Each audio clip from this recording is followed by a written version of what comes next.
But if you listen to him, it's why would I co-sign keeping the government open for an election that we lost? That's it, dude. Straight up, that is what he said. That's what it is. At his heart is a deal maker. Right. Yeah. And Trump 2.0 is playing hardball, and I'm here for it. Yes. I'm here for it. We are talking about changing the date on a document that was passed when Joe Biden was president of the United States. Smug said it himself. We control the Senate. We control the House. Trump won the popular vote. He won the Electoral College. And here you have Republicans in charge of every lever of government saying, you know what, Democrats, we're going to take what Joe Biden himself signed into law and just change the date. And they're like, not good enough.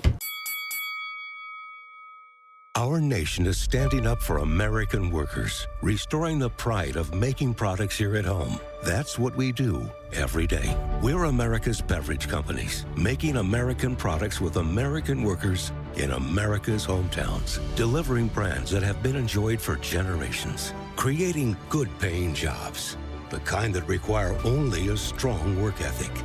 Because we believe in the promise of America and the people who make it great. Ladies and gentlemen, your attention, please. Keep the faith, hold the line, and own the libs. It's time for our main event. Good Tuesday to you. Welcome back to the Ruthless Variety Program. A lot going on in Washington this week. I am Josh Holmes, along with Comfortably Smug, Michael Duncan, and John Ashbrook, left to right across your radio dial, as always. You may or may not have heard, but the single dumbest component of Washington, D.C. is descended upon us this week, and that they're going to shut the government down. Now, there's always a big debate about who's going to shut the government down. Is it a Republican or is it a Democrat? In this case, I think it's pretty clear cut. We're going to show you some clips and have some yucks. It turns out that if you followed the show regularly, we talked about this last June with the Majority Leader John Thune, who discussed exactly what was going to happen, and that Chuck Schumer doesn't have the political wherewithal internally, both as Majority Leader and maybe even as a United States Senator, to try to withstand any pressure from the left. So here we go. Fellas, good shutdown to you. Yeah.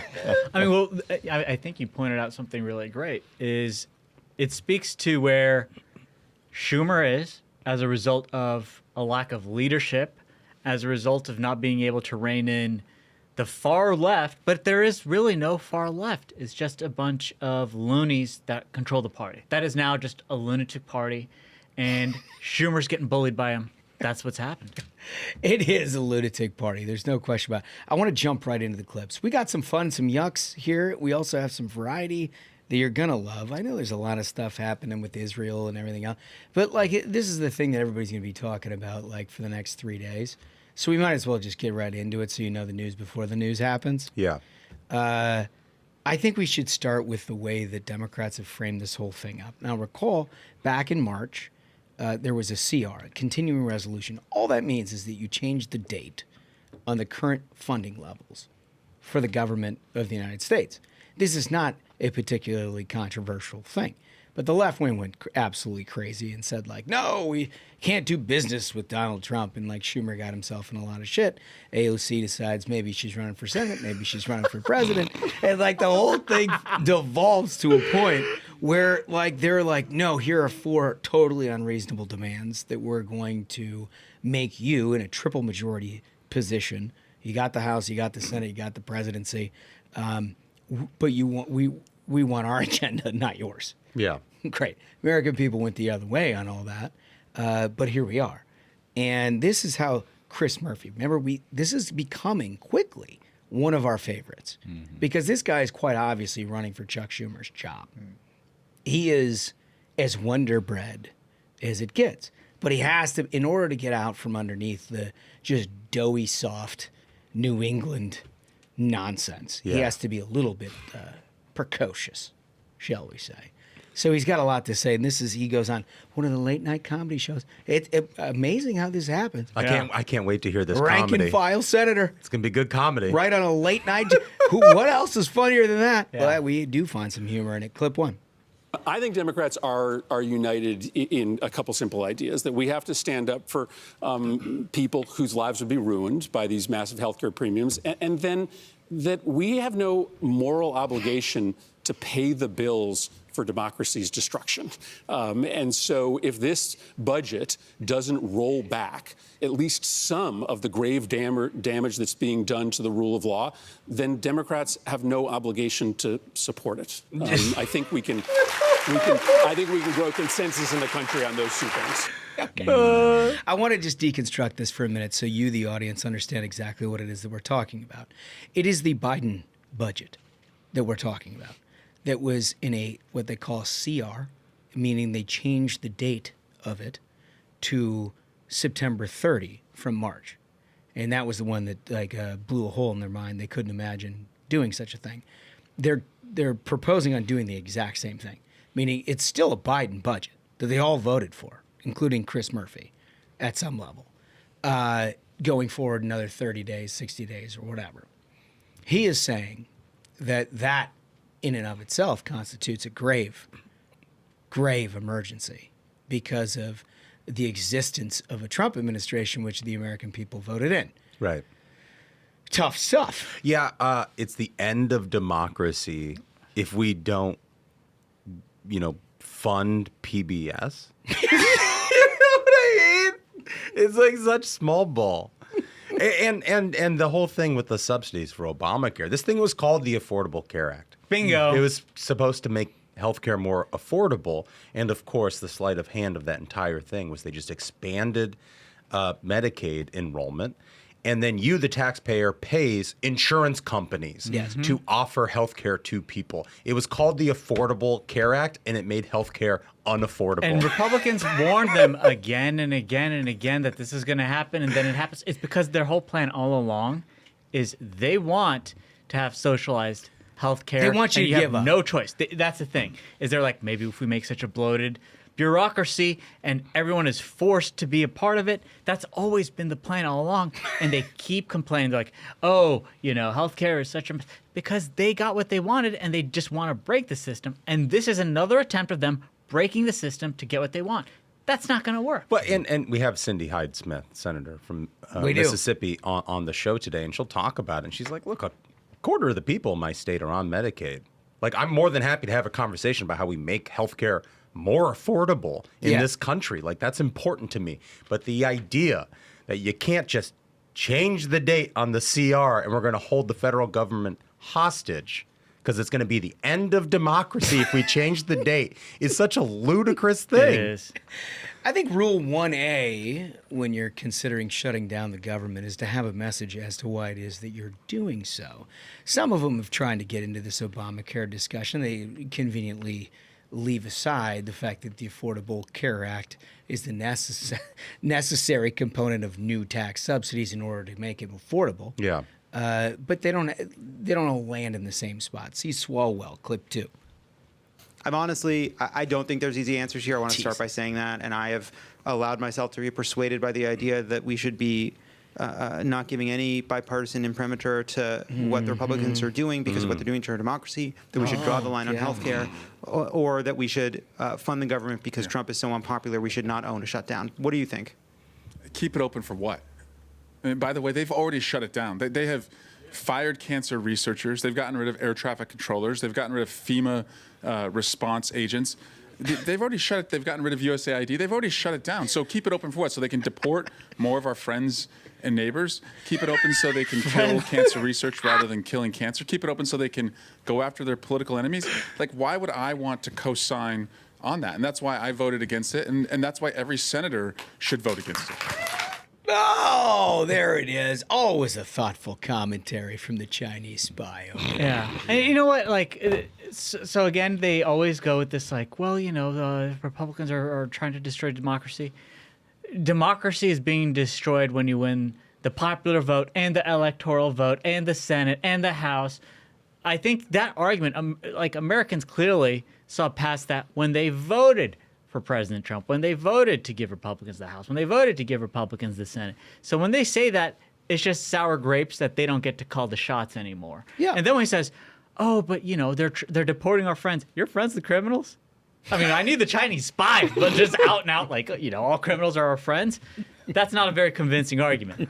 It's truly magnificent. But if you listen to him, it's why would I co-sign keeping the government open for an election that we lost? That's it, dude. Straight up, that is what he said. That's what it is. Because it's not like there's a specific thing that's happening here in the context of the job that he is elected to do that he's calling for. It's the administration of the job, which the American people elected Donald Trump to do, that he has a concern about. And so therefore, under that logic that he just expressed, anything at all is something worth voting against, just simply because I'm not doing it. Yeah, because the left wing's Social not Security checks, veteran benefits, and stuff like that. We've been in this situation before as a Republican Party, 100%. And I got to say, the tenor of the whole debate's a little bit different, because if this roles were reversed and it was Republicans saying this sort of thing, I think I would have seen a story on every front page of every newspaper in this country about how many millions of Americans aren't going to get a Social Security check. Yeah. Wouldn't you have? You would think. Wouldn't you have? But And that's then not you'd have heard- he doesn't want a co-sign. There would have been a great variety section about a family that had worked for 10 years to try to save up for their one trip to Gettysburg. That they Yeah. Now there's a sign in front of it. It's closed. it's closed. Yeah. And who did it? These Yeah. partisan Republicans. Yeah. But they're actually trying to shut the government down over nothing. It literally isn't a policy argument whatsoever. They've already said, Thune has already said, like, we'll have a conversation about the subsidies, which in and of itself is a generous offer. Very generous. Because, I mean, from my standpoint, you guys passed something called the Affordable Care Act that to me sounds a little bit like the Inflation Reduction Act, and that's not affordable. That didn't do anything to reduce inflation.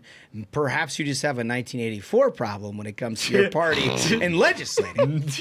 That's really good. Right? Dude, that's it right there. I mean, it's the opposite of everything that's true, but we all know what their end goal is, and their end goal is just government control of everything, and they don't like having conversations about whether the American people like opening our borders because it doesn't go well for them. It doesn't. So he can do the thing with the, what's his, Lovitz or whatever? John Lovett. John Lovett. And that is really the funniest thing about So it. good. Is like he worked for Barack Obama. He's one of the authors of the Unaffordable Care Act.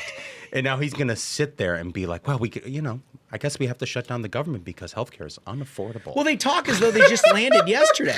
Like they didn't create it. Yeah. I mean, that's the dude. Honestly, if there's one thing to be outraged, and we have a hard time getting worked up over government shutdowns because it's been around every year that we've ever been involved in politics. It's like, oh, are we shutting the government? Oh, I don't know. And then they figure out something and it stays open.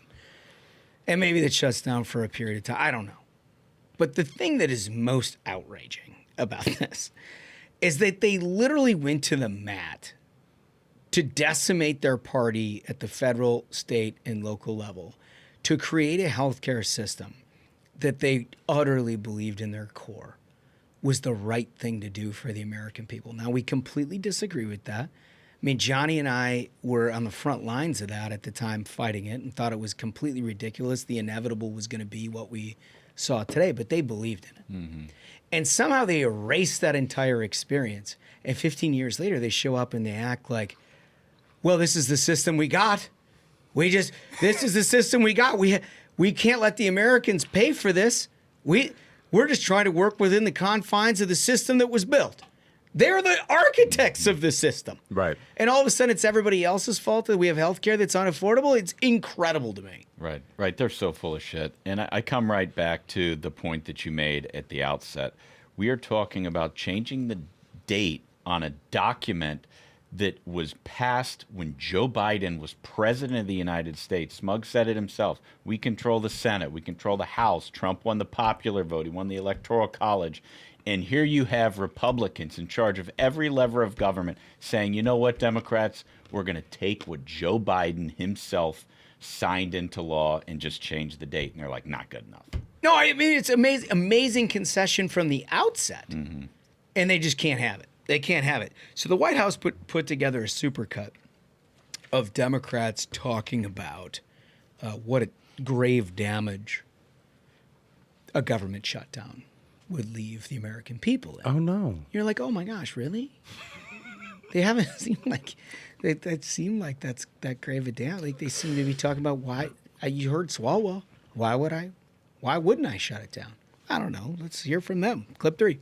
To hold these people hostage instead of just letting them do their jobs, which they want to do while we work out our differences. So wrong. This is democracy. And in a democracy, hostage tactics are the last resort for those who can't win their fights through elections, can't win their fights in Congress, can't win their fights for the presidency, and can't win their fights in the courts. A government shutdown of any duration would harm hardworking Americans and our economy. Why should we ask TSA officers to go without their hard-earned pay while they protect our airports? I'm a senator from Virginia. Some of the hardest effects of shutdown will be seen in my state. If the government shuts down, it will be average Americans who suffer most. Some who right now are trying to figure out how they're going to pay rent, how they're going to make mortgage payments, how they're going to keep college payments going, how they're going to keep the lights on, how they're going to keep food on the table. Had the government shut down, hundreds of thousands of people would have not gotten their paychecks. Federal employees would have been furloughed, sent home. Our military won't get paid. Head Start teachers won't get paid. Our wildfire fighters won't get paid. Federal prison guards won't get paid. Interesting. Interesting. So it would seem like if you believed any of that you would have some concern about a government shutdown. You'd think. Wouldn't you think? They're so disingenuous, dude. And, you know, there was an article in the Daily Caller that came out just this afternoon saying that the group Indivisible, which you may have heard of, they're behind No Kings, and they're funded by George Soros to the tune of $8 million. Okay. They are pushing Democrats to shut the government down. Wait, they're pushing us to be divisible. That's crazy. It's divisible, yeah. So George Soros is funding an organization to shut our government down, and Democrats are saying, sign me up. Maybe the thing was divisible. Divisible. Rather than indivisible. In for it. They're in on the divisible component. Yeah, it seems Sorosy. Yeah. Anyway, when we come back, we're going to talk about some of the dynamics of all of this, including some of the repercussions that the Trump administration is talking about if Democrats lead us into this situation. You're going to want to hear it because it's kind of funny in a lot of different ways. Yes. And also just a precursor for the kind of comedy that we're likely to experience over the next, I don't know, couple of days at least. Maybe longer than that. Anyway, right after this. President Trump called for American energy dominance. Congress can deliver it by allowing year-round E15. E15 lowers prices at the pump, strengthens rural economies, and puts more money in the pockets of farm families. But political gridlock is limiting E15's potential. Farmers, fuel retailers, and consumers want certainty. They need permanent year-round E15. Let's make America energy secure. Let's make rural America stronger. Congress, let's make year-round E15 permanent. Paid for by Growth Energy. Okay, so you got to understand there is a whole bunch of Capitol Hill reporters that have not had an awful lot to do since the Big Beauty passed. And in order to be relevant in the political discussion, which they all want to be, obviously everybody who's involved in politics wants to be, if you're a political reporter or if you're a policymaker or whatever, you want to be involved and relevant. And so that's why they try to amplify the importance of all of this. And I guess in the grand scheme of things, it's not a great look to shut the American government down.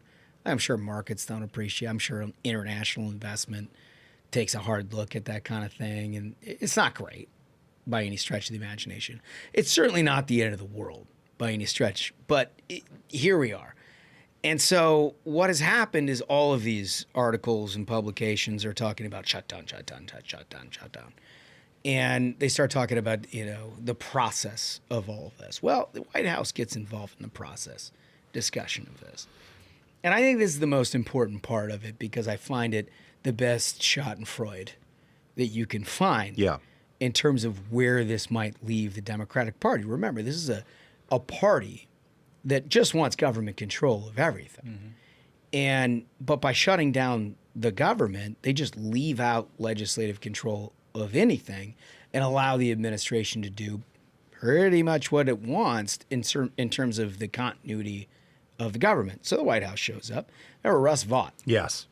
So Russ is the OMB director. This is his second tour of duty. I love it. We've known him for an awful long time here on the Ruthless Variety program, and trust us when we say he's not bluffing on these kind of things. This is from a Wall Street Journal article. He says, raising the stakes, the White House budget director, Russ Vought, instructed agencies to drop a list of employees to fire if funding lapses. Beyond the temporary furloughs and missed paychecks typical of past shutdowns, the government will partially shut down Wednesday at 12:01 a.m. if Congress can't pass a short-term spending patch. The open question for Monday is whether Trump and the deal makers show up, and he's content to let Democrats go home empty-handed. All right, so I guess this is the upshot for you, the listener, which is it underscores the idiocy of the Democratic point here. You're fighting over nothing. Mm-hmm. Thune has already told the Democrats in terms of this ridiculous tax component as it deals with Obamacare that he's open for business to talk about it. But they just want to keep the government open and give themselves some time to not only do that, but work through appropriations bills and everything that Republicans want to do to pass their own budget for the first time during the Trump era. Like, they want to do their own thing. And Democrats like, no, we can't do it. We have to do it with it now. But the thing that they love the most out of anything is just the protection of government workers, government. I mean, the whole public employee union was the turnabout in terms of just how committed these people were to an ideology that just protects government and government workers over their constituents in and of itself. So now you've got an OMB director who's like, well, if you're going to hand me the ball here, I'm going to run with it. And it means I'm going to fire all your people. What a hilarious turn of events this would all be. That the beginning of this term starts with this hugely controversial buyouts and whatever of getting rid of public employees. We get to the end of that. And then ultimately towards the end of the year, Democrats themselves hand over a permission slip to the Trump administration to finish the job. Yeah. No, it's wild to think they would shut down the government and then give the pen to one of the guys who, basically helped write Project 2025. Russ Vought is not to be trifled with. He is known on following through on promises. And he gets the job done. It's like, okay. The other thing, let him do it. Sure. The other thing I would say is how much I appreciate Trump 2.0 in all this. And we talked about this a little bit before we recorded the show. But the first Trump administration did a lot of great things. Don't get me wrong. But between Comey and Schiff and all these lunatics trying to basically steal his sabotage and nonsense term and all the sabotage and they were much more distracted, I think, in the first Trump administration. I think that's a fair criticism. Yep. And in this administration, it's just the eyes on the ball. Yeah. And that's not just Donald Trump. It's people like Russ, and the whole administration is just incredibly way more focused on getting outcomes that the American people voted for. Voted for. Yeah, I mean, to put a fine point, we went through this shutdown discussion at one point. It's 2017 or 2018. I think it was the beginning of 2018, where he had a famous meeting with Chuck Schumer and Nancy Pelosi, and he just aired it live, and it was incredible television. Yeah. It was an entree to what life was like with a President Trump versus every other president before them, and he was going to just let the American people in on the discussion. But if you're a conservative, the back end of that conversation was him making some serious concessions when it came to things like immigration. Of course, Democrats were like, no, not good enough. And they managed to get to the end of that story without shutting it down for too awful long. But it was this openness to discussions with Democrats that was just not productive. Well, because Donald Trump at his heart is a deal maker. Right. Yeah. And Trump 2.0 is playing hardball, and I'm here for it. Yes. I'm here for it. So you just from an analysis standpoint, you look at it and you're like, okay, so Democrats have no message going into this at all. None that the American people can perceive. I mean, we know the 4 lists of items, 3 of which are politically untenable. Right, but if you listen to them talk, it all translates to, we don't like Donald Trump, therefore we're shutting the government down. That is what it translates to. It also translates to the larger discussion we've been having over the last 3 weeks about their inability to speak to their base about what the difference between governing and activism is.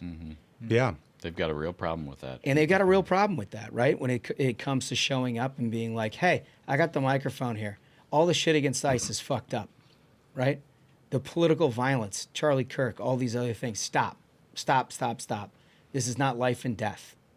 This is political decisions that have, like, sort of some significance into your life, but they're results of elections that you all voted in.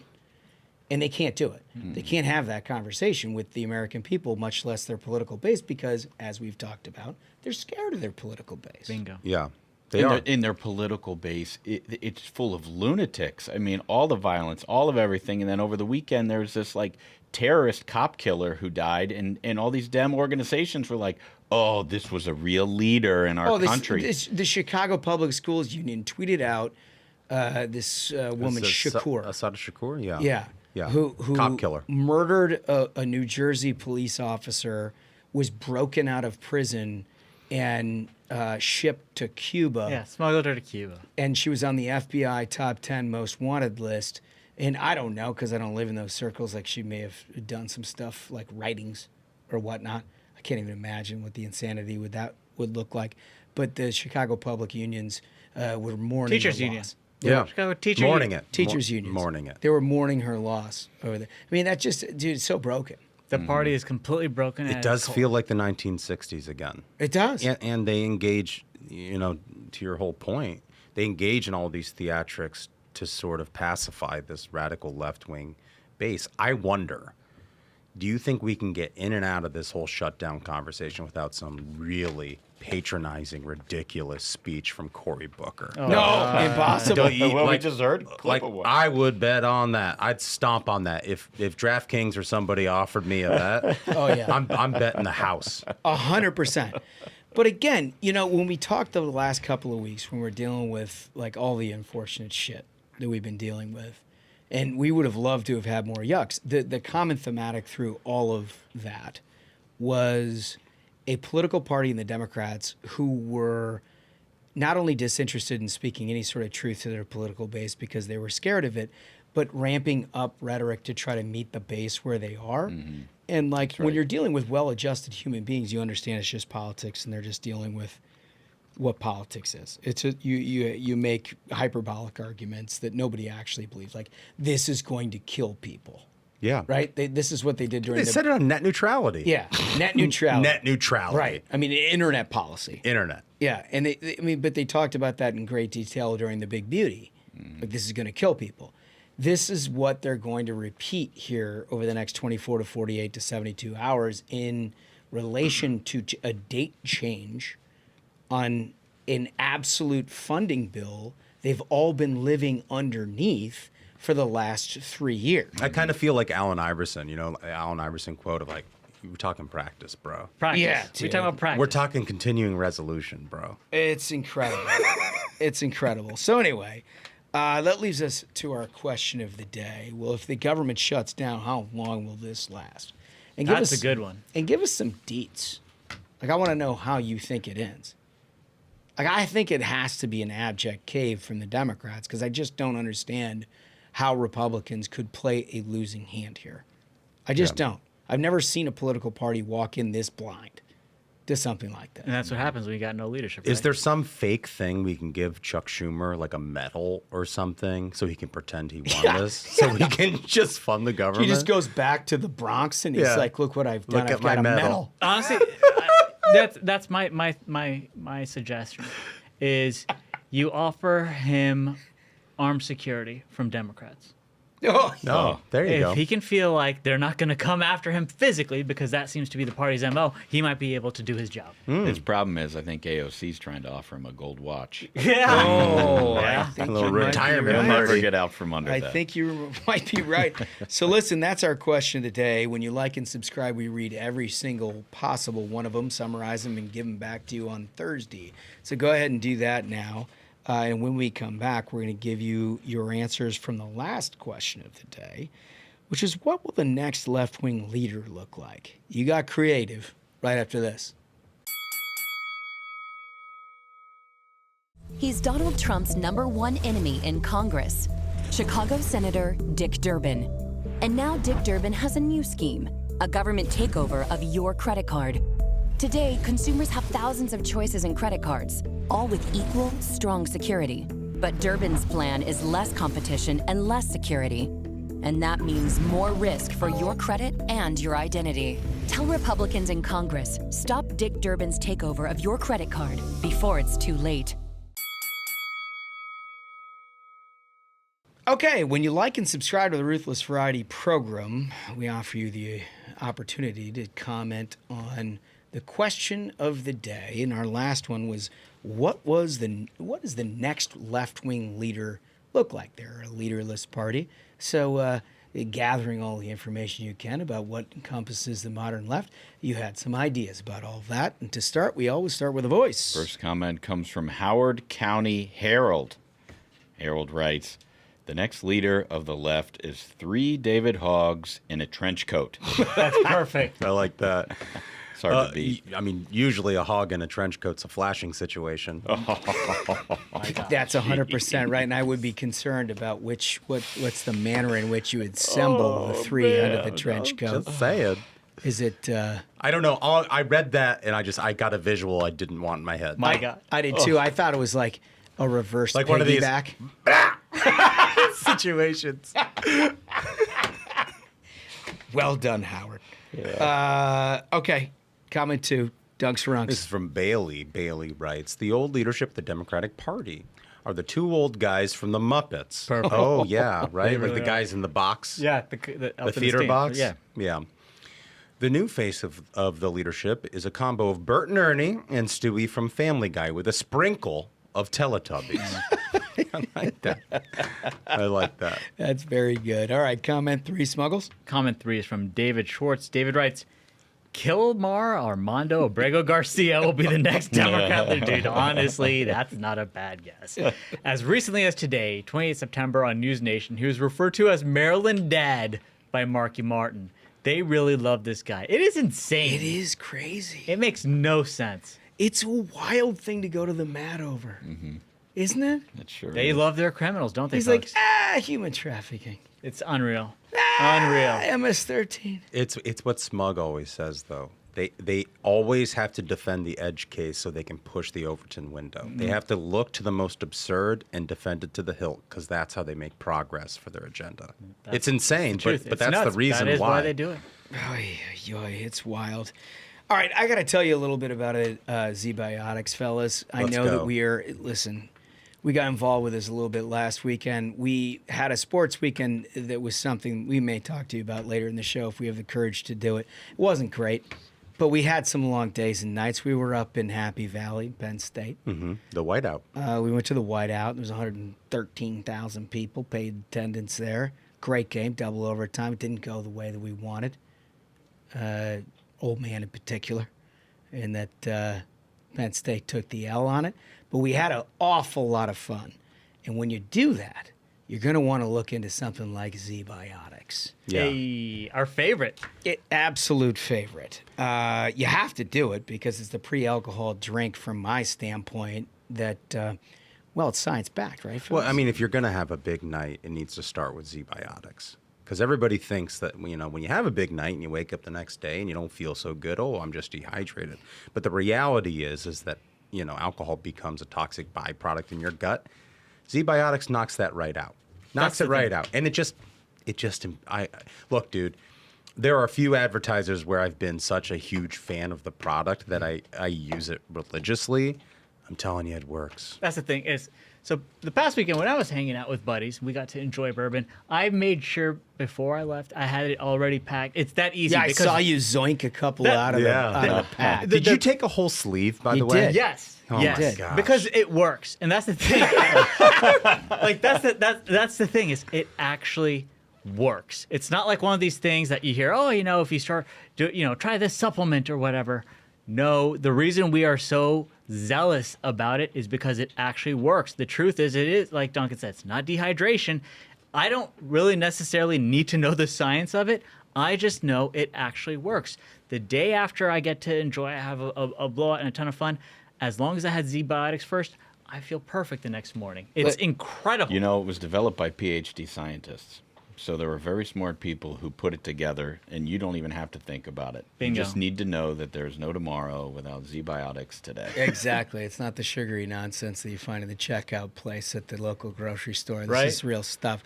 If you go to zbiotics.com/ruthless and learn more, you get 15% off your first order when you use Ruthless at the checkout. Z-Biotics is back with 100% money-back guarantee, so if you're unsatisfied for any reason, they'll refund your money, no questions asked. You got to go to zbiotics.com/ruthless to learn more. Okay. Are you guys ready for a little variety? Yes. Always. So the anti-ICE protesters have been getting a lot, obviously. They're just like fucking terrible. But this is like a thing that Democrats pretend are not going on. They're not sending their best. No. For any possible way. So this is Bill Melugin sourced this sucker up. An anti-ICE protester drives his car into the lake. Yes. Let's take a look at clip 4, please. There. There. There's the car. That lady was a protester? Well, no, I'm not sure. They showed the car. Not sure she's involved. No. It was. No. I think it was her. What the situation was, she turned her car onto this access drive. She got out of it because she saw ICE and was so activated that she forgot to put her car in park. No. In the car roll when she gets out of the car. So of course, the car. that actual lady? Yes. Yeah, Dude, that's the because lady. she looks exactly like you. For our for our audio listeners, first off, go to the YouTube, hit subscribe. Because she looks exactly like who you would expect to show up. Right. She's like, wait, I'm here to lecture everyone and give you a hard time. I don't even know what I'm doing to the point that I didn't put my car in park and it's now rolled into a lake. But I'm here to tell you what you need to do. In other words, she looks like a left guard on a D3 team. That's what she looks like. And she's like putting her glasses down. It's like lecture time. Lecture time. I'm so done with this. I got the gray hair and a pony, and I'm packing 250 here. I'm Isn't ready it- to give somebody a piece of my mind. Isn't it kind of a microcosm of the entire problem of the left? Yep. That like you watch a clip like that, and her car is up to the handles in water, and she turns around and sort of looks at it, and she's like, "No." You know what's more important is, Dude, it's like arguing. me trying to save an illegal immigrant from being deported Dude, than it's my that- entire car. It's that heat map of concerns. Yes. It's the meme, dude. It's the heat map of concerns. It's like conservatives actually care about things that matter to themselves and their Yes. family, and libs are just like things completely unrelated to you. That's the most important. It's a mental illness. It's a mental illness. It really is. So this one we got a particular kick out of because, we've done some business in Kentucky over the years, and Colonel Sanders is a revered legend of the great Commonwealth of Kentucky. Well, it turns out his great nephew is upset. He's gone scorched earth on KFC. Doesn't care for what's happening here. And this is according to Outkick. He has revealed the chicken secret recipe as a result of it. So this is according to Outkick. We've all had to deal with family drama at some point. It's nothing new, even the most buttoned up people. Infighting comes with the territory of not being able to choose your family members. When you throw social media, it makes things even more salacious and messy. Now imagine all that is going on, but if you just so happen to be the great nephew of KFC founder Colonel Sanders, the family drama involves a particular combination of 11 herbs and spices. Can we play that clip, please? I already posted this once, but I'm going to do it again because people missed it. Let's Kentucky go. Fried Chicken has blocked me on social media. For those who are new, I'm Colonel Sanders' great-great-great-nephew. I'm the last Sanders in his family line. He's wearing the family It does tie. not mean I'm the last Yes, family he is. member in his family line. My page has been dedicated for many years to upholding Colonel Sanders' legacy and the Kentucky Fried Chicken history, and that involves more than just Kentucky Fried Chicken, but all the fast food restaurants my family was involved with, either making or helping start. They blocked me for upholding his true history to let people know who he actually was. And they blocked me for calling out their advertising team as weird, disrespectful, and disgusting. Over the last decade, they have sexualized my uncle for marketing purposes. They have encouraged fans to sexualize him as well. He's not wrong. I cannot and will not support a company that does that. My response to Kentucky Fried Chicken blocking me is, do you want to know how to make their chicken? Truly, genuinely. Wow, there's their the chicken. recipe. He put it on the screen. This recipe I put together through facts. There is a lot of It's got ingredients out cardamom? here that could be proven That's through the one public top secret information. is I gathered all cardamom that and together coriander. and broke it down for you in several videos on my YouTube channel. So let Kentucky Fried Chicken deny this. If they do, I'll say, prove it. I have facts and receipts to back up my recipe. Yes. I love this guy. I fully support him. I fully support. First off, when he came on, had the bow tie, I was like, okay, he's legit. He already won me over. Like I can see the resemblance, right? And then he wasn't wrong when first, like when I read it, they were like, he's mad because KFC has sexualized the good Colonel. And then I saw that there it is on the screen right now, bro. He's not wrong. I hate this weird advertising stuff. This has got like the stuff that conservatives have hated of like when it came to like Bud Light and all this nonsense that they've put us through. He's drawn the line. There will be consequences.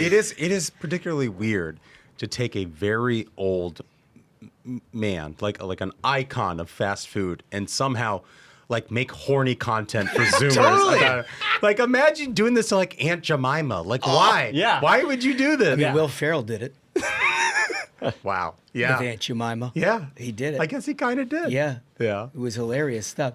But I will say that recipe is one of the most closely guarded recipes. Yeah, it's like up there with like Coca-Cola. Dude. Dude, there it is on the screen. Everyone try this and let us know how it works. It's just somebody's going to have to make this and let us know if I'm you gonna come up I'm with going to it. ask my wife to try it.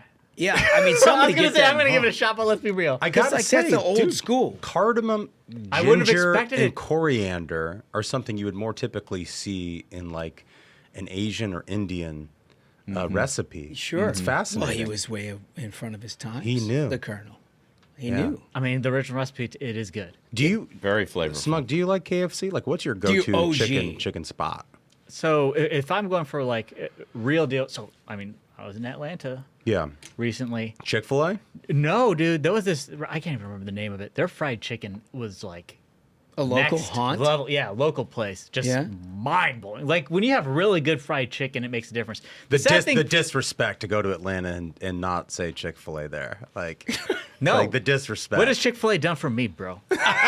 What have they done for me? Make great chicken. They're okay. They're okay. They're okay. They're Do you not like the best. Do you like Bojangles? Well, yeah. Do you like I love Popeyes? Bojangles is terrific. Let's Yeah. be real. Like those chicken biscuits. Before I discovered Z-Biotics in the morning, I was housing those chicken Bro. biscuits. Sunday mornings after football. Dude, Oh yeah. a Bo-Berry biscuit hits. Dude, they are so It good. does. That Yeah. used to be the way, but now we have Z-Biotics. Yeah, it's kind of true. It's kind of true anyways. So someone come up with that recipe, put that thing together, and let us know if that's the one. Because I'd be interested. Great idea. I'd be interested for in him. knowing. Yeah. All right. So last thing before we get to our interview. Listen, you all know bad beats, you sports fans out there. And there's just bad mojo and there's good mojo and there's somewhere in between. Every once in a while you go through a weekend where you've got teams that you're rooting for. Where right off the bat, you know that things are just not going to go your way.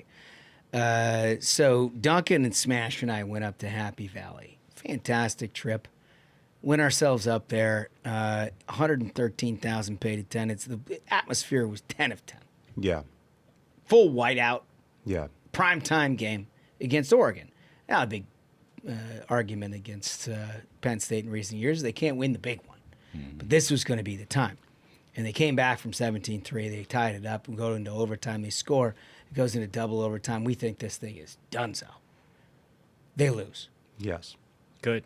They lose. Well, it was a Good disappointing result, but I've been to a lot of different college venues around the country, and I will tell you that Happy Valley is second to none. This is my second time in Happy Valley because I choose to support my friend and I like his team. And I was very disappointed, not quite as disappointed as he was, and I share his pain, but I know it hurts when your team doesn't turn out. I think they're sort of uniquely one of the most painful teams in all of sports right now. You know, you've sold me on this. And I was born in Wilkes-Barre. My grandpa went to Penn State, so it was like my first love of sports was watching Penn State, and I watched that undefeated team in 1994. You know, Kajana Carter, Kerry Collins, and it was like, this is awesome. Yeah, I love sports. Yeah, and it's been pain. Pretty much nothing but pain since then. It's a cursed institution. So I'm with they you. Should I'm with salt you on the that. earth. They should not be allowed to have a team. They should tear down Paterno's statue. They already did. They already did. They should tear the stadium down to the ground, salt the earth. No athletics allowed. They're criminals. There's a horrible history of the horrible things that they've done, and this is why they suffer. They did it. This is why they suffer. They. It's a bunch of criminals and disgusting monsters. So we get back at 4:00 in the morning. They just continue. We went up and back in a single night. My first waking moment is an alarm that I'd set for myself at 9:15 so I could watch the Minnesota Vikings play in Ireland, at which point they get frickin' dog walked by the Pittsburgh Steelers. Yeah. But it's not enough just to lose it. They actually have to come all the way back to get to a point where they can win in order to break your heart, because just like it's Penn not State. enough to just know you're going to lose. Mm-hmm. It's the same formula Yeah. that we dealt with in Penn State, that they have to come back from 17-3. Yeah. Well, the Vikings do the exact same spread, come all the way back. They lose at the end. And I'm like, this is going to be a bad weekend. I see the Ryder Cup Friday, Saturday. We're losing. I've come to grips with it. They're going to lose. Sunday morning, I wake up. A historic run for the Americans. It's some of the most electric television you're ever going to see in your life. It was like the red zone for golf. It was like straight sports porn. Yeah, just I making mean, a putt, making a putt, boom, making a putt. Boom, boom. And like all of a sudden, you're just throwing the red, white, and blue on. You're like, oh my God, they're going to do the impossible. They're going to come all the way back in order for it to come up a point short in the end. So again, same formula. Mm-hmm. Friday, we're talking Saturday, Sunday. And then the Colts. Yeah. My friends' Colts in the parlay that we all play.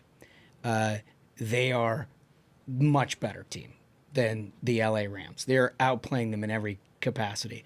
They have 2 touchdowns that are called back, one for an egregious holding call. It wasn't much of a holding call. The other one, which is the guy drops the ball on the way to on the 1 yard line for a touchback. That was unreal, dude. Yeah. Right. I felt bad. And I say to my buddy who's like, dude, the Colts are a much better team here. I'm going to put money that they end up winning this thing. And I'm like, don't do it. Don't do it. This is one of those He's like bad live beat. betting it. He's right? live betting it. And I'm like, don't do it because it's one of those bad beat weekends. I can just feel it. It's everything that you touch, everything that you're part of is going to go the wrong way. Oh. And he's like, okay, kind of skeptically. The next 3 plays are the holding call, an 88-yard touchdown pass, and an interception. Yeah. And I'm like, okay, well, I think we're done here. What a great weekend of sport.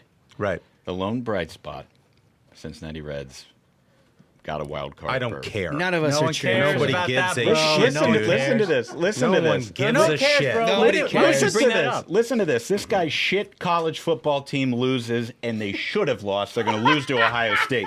This guy's team with Bo Nix fist fighting his coach is a disaster He for tried to that turn town. this And into a this guy's conversation team- about Ohio. I literally I'm said, the bad guy? I literally Dude, said the Broncos beat the Reds Bengals last won night. the We're all game. happy about that. I said the Reds made the playoffs. I said I was happy for you. I said I was happy for you. I said I was happy for you. Happy and I about said, what? hey, the Reds won the play. The Bro, Reds made the Ashbrook playoffs. was there in the corner Listen to just- this.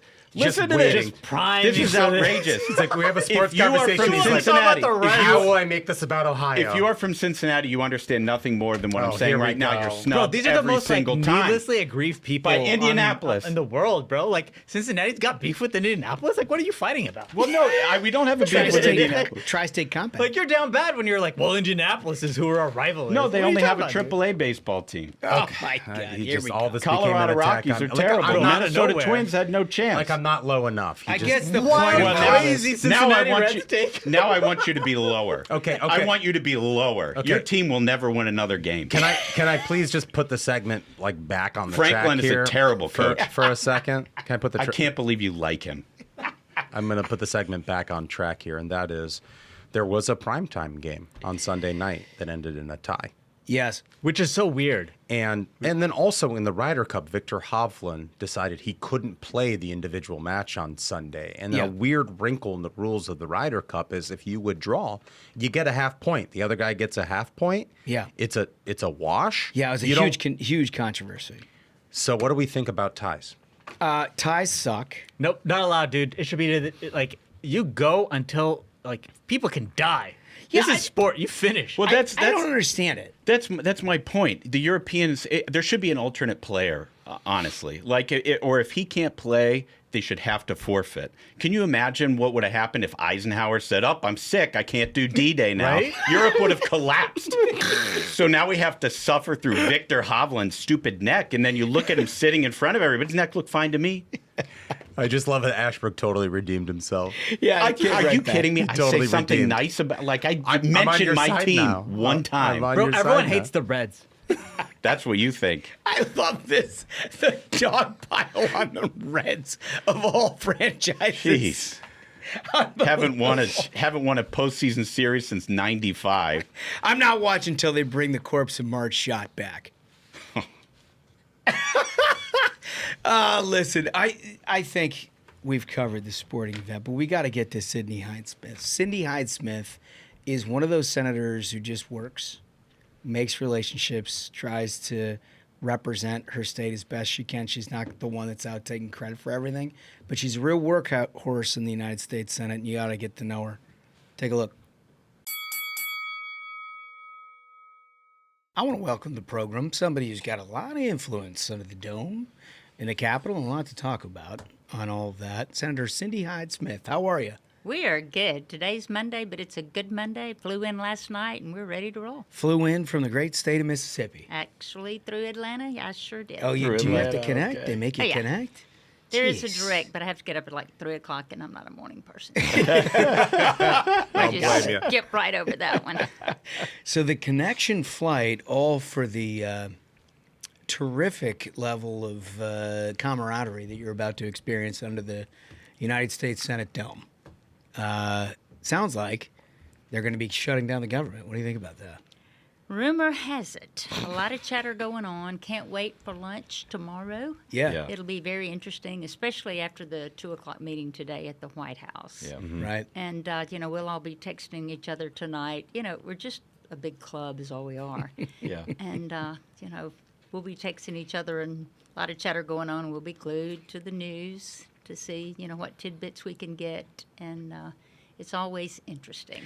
Yeah, I mean, look, we kind of ballparked this out. We had Thune in here in June, and Thune in June. Basically, predicted it. Sort of predicted exactly what was going to happen, and that you had Chuck Schumer, who was fighting for his political life, both in terms of representation of New York and the majority leader, trying to fight off the left. And it seems like it was preordained that he had to shut down the government at some level in order to show the left he was fighting, whatever that means. They put out 4 different things that it is that they need in a triple minority situation and pretend like any of that is acceptable. I mean, you'd have to laugh if it wasn't kind of a serious thing, right? I mean, it is what it is, but you're right. Triple minority. Yeah. And you come across with something ridiculous. Mm-hmm. I guess I keep expecting more of thinking, okay, you guys look normal, you wear normal clothes, you drive cars. Undoubtedly, there's something normal about it. Yeah. But they come in, and then it is just insanity. It's wild, right? It is funny. So crazy, beyond. It's funny you say that because we had Bernie Moreno in here recently, and he made a similar sort of observation, and that is, you see some of these Democrats, you have a relationship with them in a personal capacity, right? Or you meet them and they seem normal, and then they get out there in front of the cameras, and suddenly it all changes, right? It's like a sociopathic ability at some level. And I'm just curious, do you witness that same sort of thing in a period like this, where now we have a shutdown showdown, which was really totally unnecessary. And there's people who are normal people in the Democratic Party who are looking at this and they're like, what is this? Oh, exactly. For PBS? We're going to shut down to the go to the government? microphone, and I'm looking, Jean Shaheen. You know, Yeah. the woman lived in Oxford. Her husband went to Ole Miss Law School. You think, what is coming out of your mouth? Right. Because one-on-one at dinner, and I mean, I've gone to dinner, and you know, I do have friends across the aisle, and they just seem like, okay, we're going to be able to work together. Until it comes showtime, and Schumer gives them their marching orders, and they march. Yeah. I mean, and they do not sway from it. But one-on-one conversations, you know, behind closed doors, they'll share a lot of things with you. And it's like, but, you know, this is my base. This is the state I represent. And on most occasions, you know, they're going to go with that. But then there's times that they're going to say, I really wished I didn't have to. Yeah. Yeah. I don't understand that. Do you I'm think too there's any painfully chance honest. do you think there's any chance that happens in this shutdown? I don't. That they're responsible Democrats who are like, all right, this is too much. I don't look for that. I hope I'm surprised. I hope I'm shocked. Yeah. But I don't look for that. It, you know, they think we've You've got seen them the over a movie before? barrel. We're going to shut them down. There's not many folks in that U.S. Senate that you're going to get over a barrel. Yeah. Well, and they should take a look at what barrel they're over in the process. right, I mean, that's right. generally speaking, when you shut down the government, you want to have a conversation where you've got a reason for it. Exactly. And, you know, they're coming up with a health care issue. And, you know, we've got to extend, you know, those credits for people who are on Obamacare, that they can get those premium cuts. And we've got to extend that. And not even talk about the waste, the fraud, and the abuse that we can give example after example over. Let's just do a clean CR. Let's sit down and we'll talk about that. I'll be glad to talk about that. I'm from Mississippi. You know, 1 in every 4 is on Medicaid in Mississippi. Right. But, you know, they think this is the opportunity that we can really come in with the crunch, and they're going to fold. Yeah, and they seem just completely captured by their base, like you were saying. I mean, all of this violence against ICE, for example, you know, it's terrible, and the left wing in this country is out of control, and yet Democrats don't seem to want to condemn that. Just like the church shooting yesterday in Michigan. I mean, when you think you're the safest, when you think I'm doing the right thing, and, you know, that happens. And it's like you can't defend that much longer. You just can't. Charlie Kirk, how long can you defend this? They're so, and it's getting so volatile. I mean, every time I leave home, my husband looks at me and he says, Cindy, just be careful. Man, And that's a tough conversation. You know, it's really changed. And we had a major security incident in my house. It's been over a year ago, but you know, we picked up over 25 shells from an automatic weapon at the end of my driveway. So, you know, and that will change your life. No kidding. On a Sunday, we're so predictable. On a Sunday, they know I'm going to be at Macedonia Baptist Church. They know what time I go down that driveway. They know what time I come back. And it's really changed that you have to just be aware, you know, as we say, put your head on a swivel. And I'm chairman of the Pro-Life Caucus. So, you know, that even makes me a larger target there when you just think it's going to settle down, it's going to get better. And then we have the incidents that just take place one right after the other. Can I ask you something? I think I probably already know the answer, but when you experience something like that, and then you see the volatile world that we're in, and then you see your colleagues' reluctance to sort of address it in any meaningful way, what makes you want to keep doing this? It is so important. I tell myself that all the time. And when you have the wins, that you really, you know you made a difference. You know you made something happen for your state. That, and I'm one of those, you talk about non-conventional. I'm the most non-conventional senator you will ever have on this program. Give me some background. I never, ever had any thought of coming to Washington, D.C. You know, I was appointed. And I was Commissioner of Agriculture. We're ranchers. We raise beef cattle. We have a live cattle auction every Tuesday. Tomorrow's sale day since 1942. Wow. And, you know, I was Commissioner of Agriculture, just in my wheelhouse, so comfortable, loving life. And the governor came to me, and, you know, he said, Cindy, I want to talk to you about something. He said, you know, Senator Cochran, his health is failing him, and I'm going to have to appoint somebody. And I'm like, not me. Right? You know, I'm so flattered that you would even approach me with this, and I'm so flattered that you would consider me, but I really don't think I'm your girl. Yeah. And, you know, here I am. Yeah. Yeah. You know, it's over 7 years, but I never, ever planned to be here.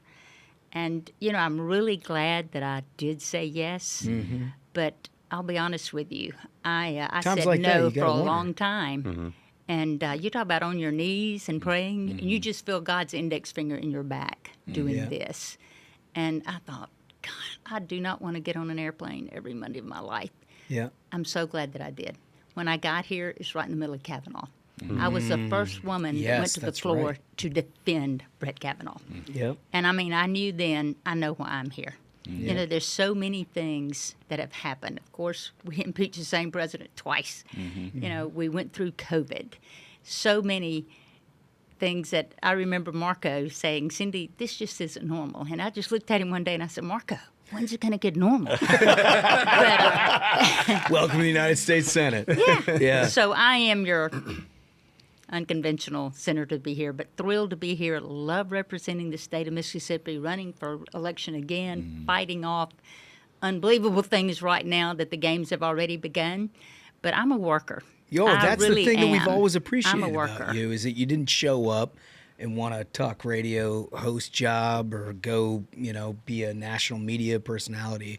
You are one of the few in relative years who got there, sat down, wanted to do work. That's it. And I got here in 2018 when we were doing the Farm Bill. Yeah.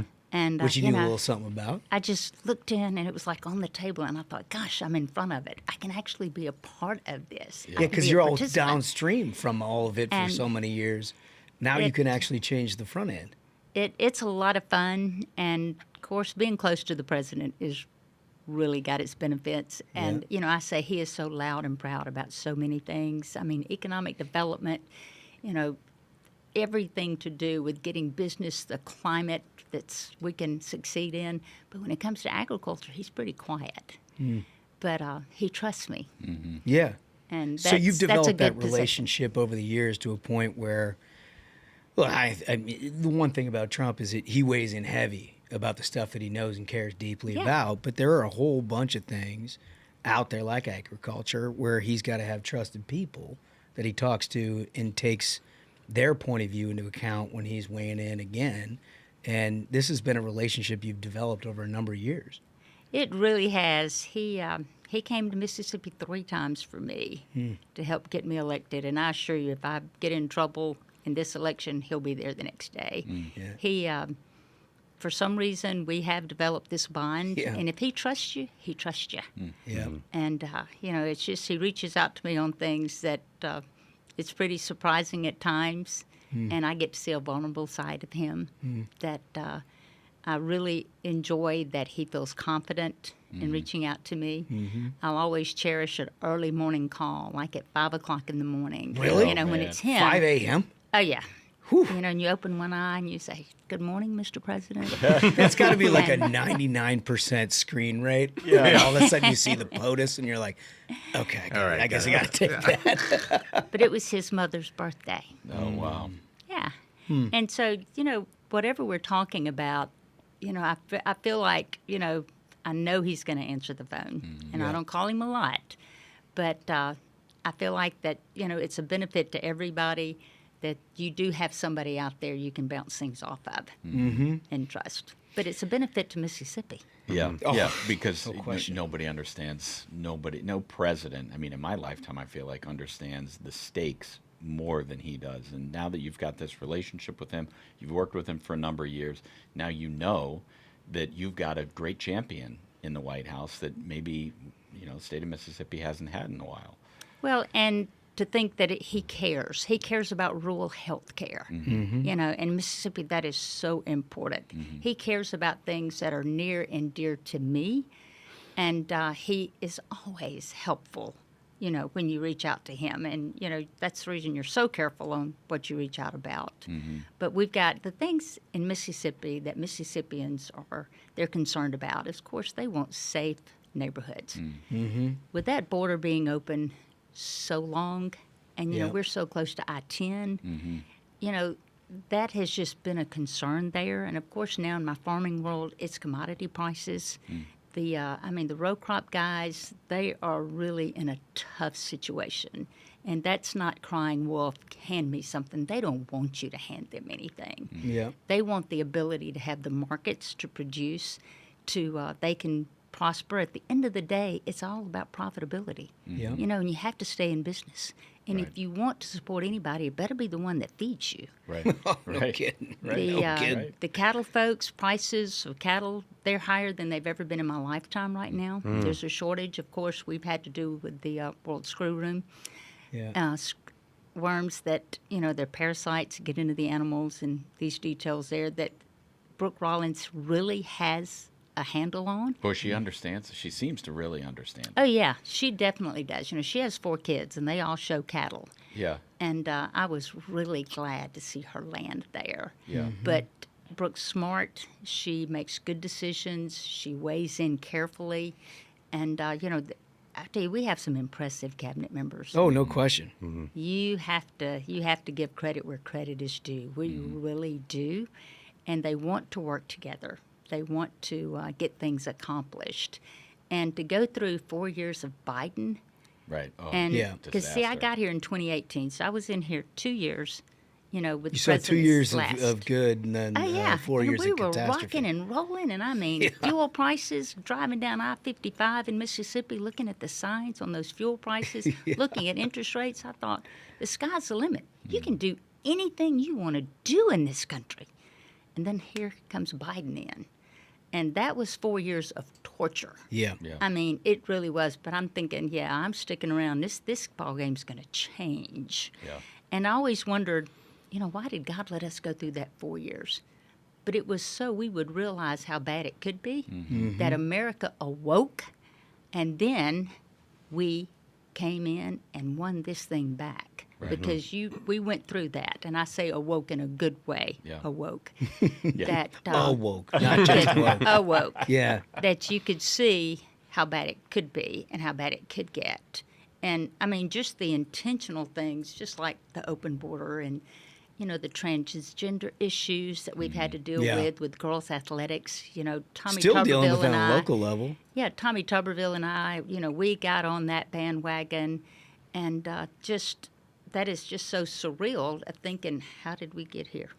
Yeah. You know, how did we get to this point? Look, I imagine the relationship that you develop with the president and all the cabinet members, it gives you a unique opportunity to speak to them about things that the agriculture community and your entire state. But, you know, one of the things that has come up, big attack from the left, and you know, look, it's a real discussion, is on tariffs.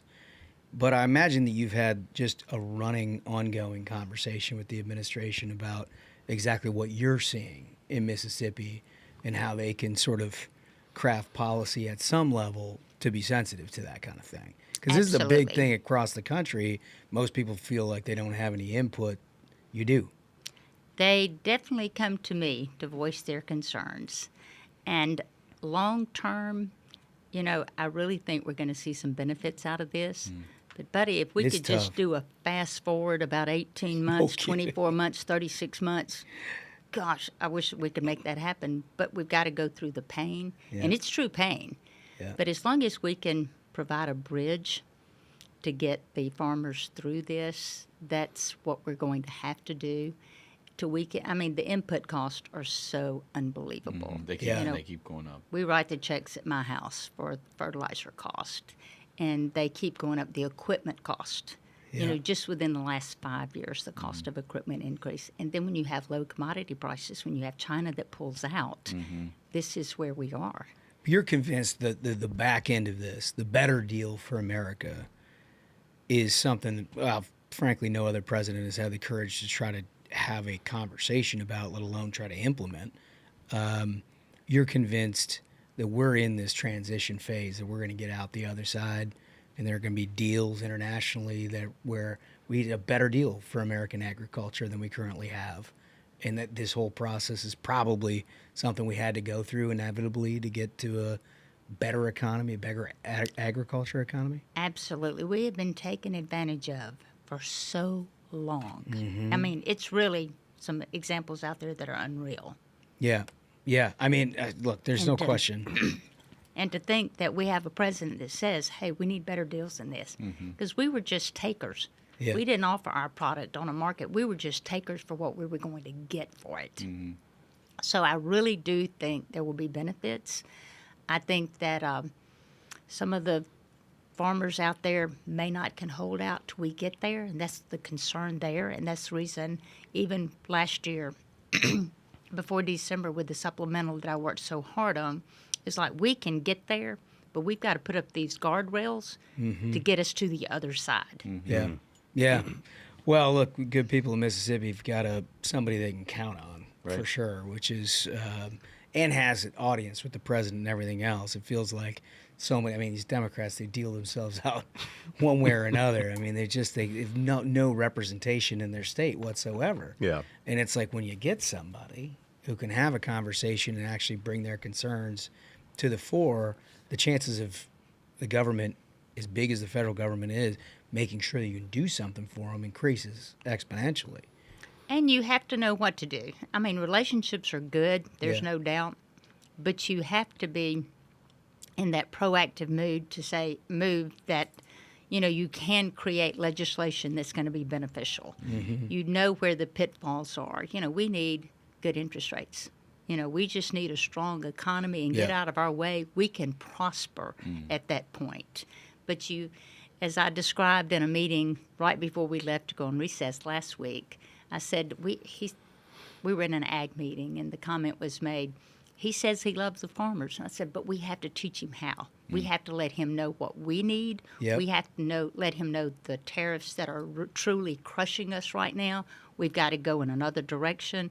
We have to step forward with Brooke Rollins to make sure we can create a product that's precise and say this, this, and this is what it's going to take, and actually implement it. Capitalize on what you can capitalize on, but implement a plan to get us in the direction, because so many times we assume that cabinet members know things, or we assume that members of Congress were going to get behind a certain bill.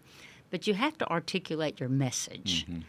And there's so many important things out there. But I talk to small business guys all the time. I talked to a guy, just bought him a new motorhome, headed to the LSU football game. And I said, boy, tell me about your business. He's just a small business guy, mechanical seals. And he said, I'm having the best year ever. He said, you tell the president that we are doing great. He said, we're working hard, but to keep doing what you're doing. He said, I had the best month I've ever had, and I've been in business over 20 years. Oh, that's great. And this is like 3 weeks ago, this guy was telling me this. So that's what I'm hearing everywhere is, we're going in a good direction, and we've got another 3 years of runway in front of us that we definitely need to capitalize on everything we can.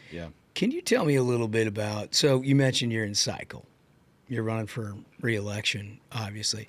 What Democrats have done better than anything is just sort of screw with the whole infrastructure of elections, in that when they know they can't beat somebody in a general election, they tend to run people in Republican primaries. And it seems like you've got something going on with a Democrat running against you. Oh, no doubt. The strangest, creepiest video of a phone call for him to tell me goodnight. How he opened up his campaign. I mean, that's gotta be. We have a guy that's backed by George Soros. Unbelievable. And a sitting district attorney is what's the scary part of that. He is a district attorney in 4 counties in Mississippi. And I get this video, and it's him saying, I'm calling Senator Hyde-Smith to wish her a good night, to tell her good night. Jeez. And he shows his cell phone, and he's got my name across his cell phone. And this woman's voice on the other end answers. And he says, Senator Hyde-Smith, I'm just calling to say good night.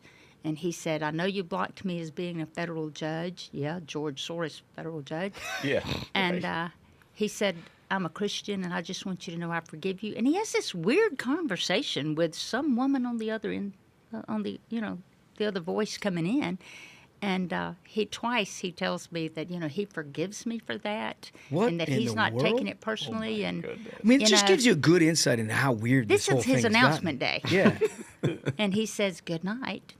I mean, you remember we would just have like a normal rollout where somebody's like, hey, vote for me, I can do good stuff. Right. And he's like, no, I'm going to send a creepy bedtime video.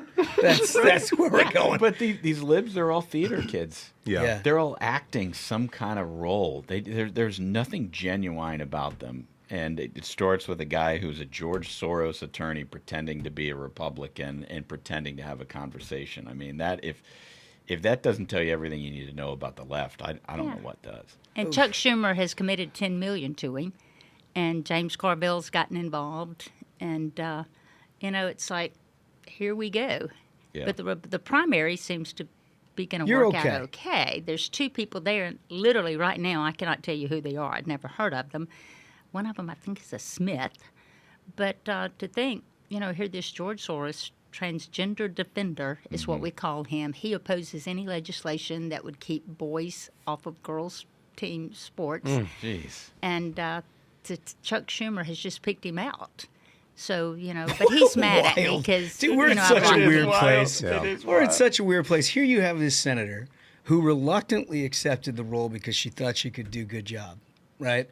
Knew a little something about the state's economy, develops a relationship with the President of the United States and all of their cabinet where they have a one-to-one communication about what's good for the state.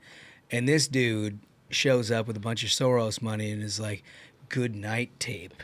Right. Sending this to the sitting senator as if, like, that's not creepy enough. Yeah, but that's been the entire Democratic Party in the Trump era is they run these people not to win the election, but to appeal to, like, donors in San Francisco. Yeah. It's just like you were saying, Ashbrook, it's theater kid behavior where it's like, if you were actually trying to win this election in the state of Mississippi, you'd never do that. But you would do that for the radical left base that is the small dollar donors of the party. Only in California and only overseas, wherever George Soros lives, do you think that you can put a theater kid up against a farmer and win in the state of Mississippi? It's true. It's a fair point. Yeah, it's pretty strange to think that's kind of the way he kicked off the campaign. But he found out real quickly, like the next morning, that it's a federal offense to impersonate a U.S. senator. Oh, there you go. There you go. Yeah. Listen, you're a tough lady. You've been doing a lot of good work for a long time. I feel good about your chances. If somebody wants to go to a website and help you out, where do they go? CindyHydeSmith.com. Okay, CindyHydeSmith.com. I think that's it. Is that it, Chris? That's it. Chris That'll has get got you it. there. Chris has got But it. this has been great, and I've enjoyed, I always say I don't make speeches. I just sit down and talk to people. Yeah. I mean, you just speak from the heart. Refreshing. But I'm painfully honest. And, No, you are. I've always been. Can I ask you 3 just quick questions that anybody new? And I can't believe we haven't had you on yet because we've been a fan of yours for years. We ask everybody if you could plan your last meal on Earth, what would it be? Ooh, man shack, thin fried catfish, man shack, Louisiana. Don't tell my husband we raise beef. Yeah. I'd have to throw a steak in there somewhere. Yeah. But man shack, Louisiana, thin fried catfish with a Barks root beer. There's nothing finer. Oh, man. I love that. All right, my second question. With the benefit of retrospect, you've done a ton in your career. With the benefit of retrospect, if you could go back and just be something, anything, like Ted Cruz wanted to be a power forward or a shooting for the Houston Rockets. guard for the Houston Rockets, and we're like, that was never going to happen, right? So it can be anything you want. She laughs. Yeah. Right. You beat Jimmy Kimmel, though. Yeah, guy can dream. Yeah. If you didn't get into this line of work, like, is there another just sort of pathway that you would have loved to have pursued? Oh, it'd be a developer. Yeah? Oh, yes. I love small business. I love finding niche markets that have not been filled. Yeah. And I have all these ideas that I drive my husband crazy with that, of ideas to go into business. I could do it night and day. He's like, honey, we can't execute on any of that. And most of it's not farm related. I mean, it's just, like I said, just niches that you see a void that you think that is a money-making potential right there. Yeah. and nobody's doing it. Yeah. That's a good I've got answer. several plates spinning out there that I just don't have time to pursue, but one day. But yeah, I would do that full time of just, and you love to help other people too. Yeah. I tell the story about Earl Bell, and I probably shouldn't say his name on air, but he graduated from the University of Southern Mississippi, and he was waiting tables. And he lost his dad to cancer as a senior in high school, just a tough situation. And a friend called and said, Earl's looking for a job. Well, you get 1 million of those phone calls. Yeah. I said, send a resume. And I look at his resume, and he speaks Arabic. Yeah. Well, I take Earl to Jackson, and we go to the FBI, and I think he's been with them about 15 years now. Wow. Amazing. Wow. That's I incredible. said, Earl, you speak Arabic. Talk about constituent service. Yeah, there you go. Hand delivered. No kidding. All right, so third final question. Our view on the Variety program is that almost every successful person is motivated by one of two things. And we say it's the thrill of victory or the agony of defeat. It's not that anybody enjoys losing or anybody doesn't enjoy winning. It's what motivates them to take the next step in their career, in their path, what fuels them in a lot of ways. And this is like a 50-50 split. And the way that we describe like the two poles of this, Michael Jordan is the prototypical agony of defeat person. He needed to invent arguments, invent slights against him in order to get him motivated to do the next step of greatness. The other side of that, I think as best as we can come up with is like a Phil Mickelson as a golfer. I don't know if you're a golf fan or not, but somebody who would hit like a 2-iron, 280 yards over water, not because it was a smart play, but because he'd done it before. And he's like, I think I can probably do that again. That's the thrill of victory person. If you look at that whole panoply of your career and what you've been through, what do you think is the motivator? Thrill of victory, agony of defeat? Probably a little bit of both. Of course, you love accomplishments.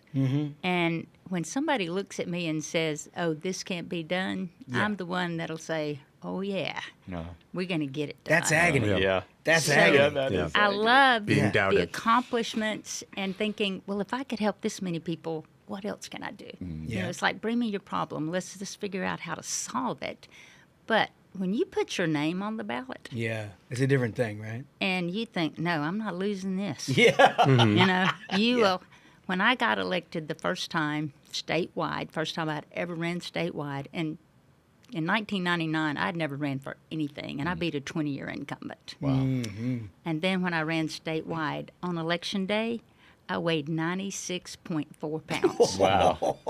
I mean, I worked like nobody's business. There's maybe days you outthink me, but you're never going to outwork me. I weighed 96.4.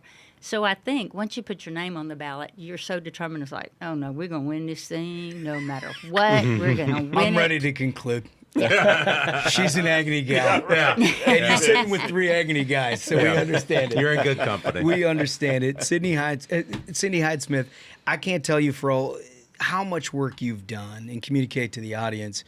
You don't get to see it on a day-to-day basis because there's everybody that's doing interviews talking about everything that they've done and all their arguments, whatever. You're sitting there doing the work for the great state of Mississippi, talking to the president and trying to make this world a better place. Thank you for everything you're doing. Oh, you're so kind. Thank you for the opportunity because it truly is an honor to serve. And I always quote Senator Stennis. He says, never let the sight of that dome become common. Ooh, good great words, quote. good words. CindyHydesmith.com. Make sure you go there and help her out because she's got the Soros left coming after her. Thanks so much for joining us. Thank you. All right, so look, Senator Sydney Hyde-Smith, really great. She had a lot of good things to say. Talks to the power of like keeping your head down and trying to get things done, right? I can't believe that somebody's like the George Soros candidate trying to run against her in Mississippi. What a hilarious construct that is. I mean, that's their whole party now. Just theater kids, like Ashbrook was saying earlier. Yeah. That's all it is. Just gimmicks and bullshit. They're a disaster. Yeah. That's why she's going to win. Totally is. Totally is. Well, thanks to her for showing up and coming on and having a conversation. Remember our question of the day, which is if government shuts down, how long will that last? What does it look like? Who caves? Who doesn't cave? We'd be interested in all of that. We're going to read them all as long as you like and subscribe. We'll summarize them, get back to you on Thursday at which point we'll have a pretty good idea of what it is that's happened with this showdown that, as of tonight, might go into effect. So we'll see. Thank you all for joining us. Remember, like and subscribe. When you do that, check out our merch while you're there. We got some new items that are coming out. We handed out a couple at the game. Yeah. People seem to like them. Good merch. Yeah. We'll see to get those up. With that, fellas, I think we did it. I think so. Absolute banger of an episode. Gentlemen, again, thank you so much, Senator Hyde-Smith, and thank you to the Minions for subscribing. Remember, just like Holmes said, go to the YouTube, hit that subscribe because it's more fun in video. So until next time, Minions, keep the faith, hold the line, and own the libs. We'll see you Thursday. Stay ruthless.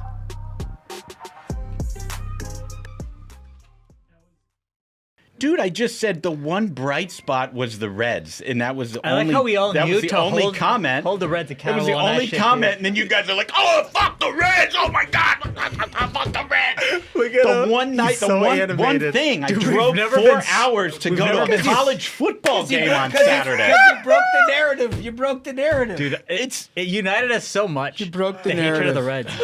Everything sucks, and he's like, but one thing. That was the best segment.